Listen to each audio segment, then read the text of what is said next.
Bonus episode!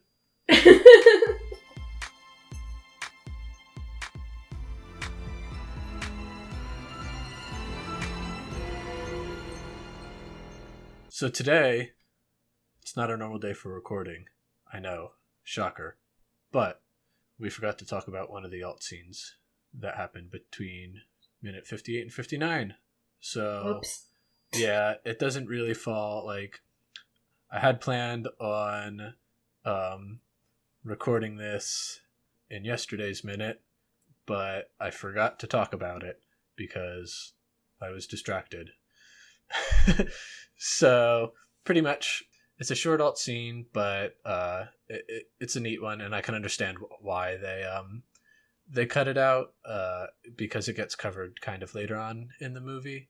But pretty much what happens is right after Doc Ock says "our collider," it cuts to outside shot of Uncle Aaron's apartment with lights flickering, and you can hear some welding sounds. So he's obviously in his kitchen doing some welding on his suit, or doing some work on his suit.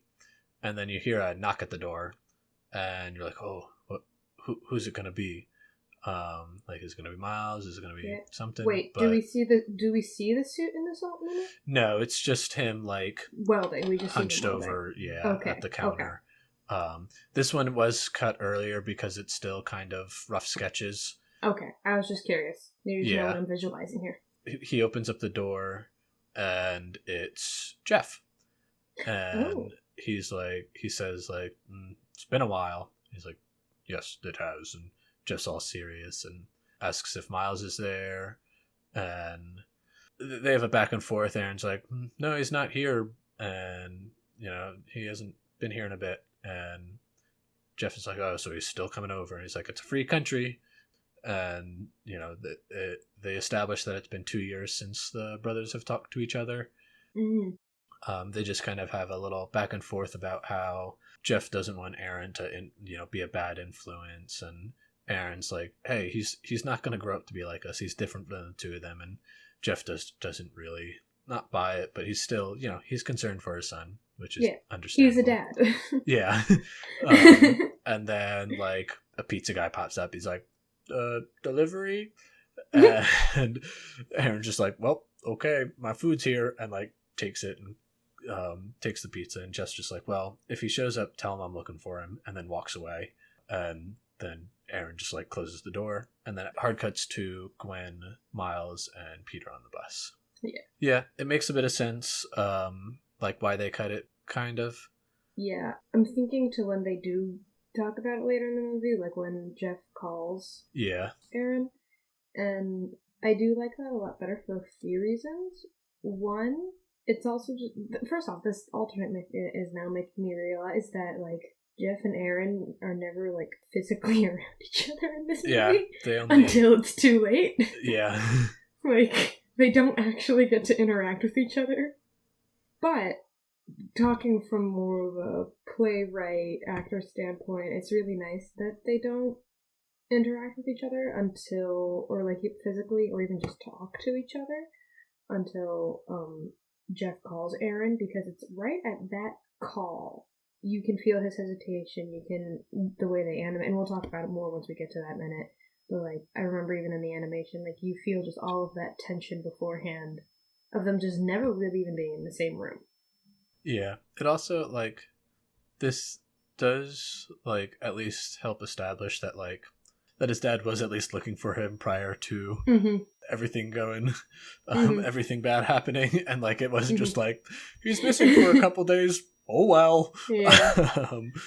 But, again, like, it's not something that needs to be, like, it's not a main focus of the movie at this point, and it's not something that really needs to be touched on until later. And just, you can kind of, it might just be like, oh, you just kind of move the timeline around and make it so that like Miles in theory should still be at school during that. So like, that might explain why his parents aren't looking for him, kind of thing. That's like, sort of why I always thought it as like, oh, they assumed he was at school, but then as the earthquakes got worse, that's when they called the school to check he was okay, and the school tells them, oh, he hasn't been around. Yeah. And they start panicking. Yeah, or you know, the earthquakes are on the weekend or something. But yeah, this kind of fills that gap in, but it's not a big enough gap that you really have to fill it in. Yeah, it's never, like, I never before really thought about, like, well, why weren't they looking for him earlier when I would watch the movie beforehand? Yeah. Like, it's not like a major plot hole to me. I do like the tension brought between Jeff and Aaron when they interact with each other, like in the comics. There's a couple interactions, and just like the way they talk with each other, and that sort of tension between like Miles wanting his family to be brought together, but then the two brothers not really like wanting to do that is always a nice, like, you know, that adds a nice bit of tension and conflict in that story. Like recently, in the comics, there was an event that a family event that Miles was, he's like, oh, I gotta hurry and go do this. And then he runs into his uncle and he's like, hey, you should come. And he's like, I can't, I'm working. He's like, but this is really important. Like, they would want you to be there, kind of thing. Like, they might not have said it or invited you, but like, this is something you should be here for. And he's like, no, I can't do that. And so having that sort of bit of tension between both sides of Miles's family. Yeah. I do kind of hope in the sequel that they do explore that relationship, like, even if it's just through flashbacks or something. Yeah. Because I think it would be nice to know, because they never really explore the full extent of the tension in this movie. Yeah. And a lot of that is more due because it is just so focused on Miles. Yeah, there's some tension between other characters that gets glossed over. That would be really good because of the fact that this is Miles' story. And so their interactions kind of happen, you know, we can sort of assume they happen off screen. Yeah. And just not something that we get to see and partake in. Yeah. And maybe in the sequel they will explore some of those more, maybe they won't. I don't know, I'm really curious. Yeah. I don't really have anything else to add. Yeah, no, that's I mean, it was a mini-sode for a reason. Yeah. Because it's just, something I realized as I was going back through it, I'm like, oh, I completely skipped over this. So, bonus stuff, but not really bonus because it should have been in there in the first place for you guys. Whoopsie. So thanks for listening. See you next time.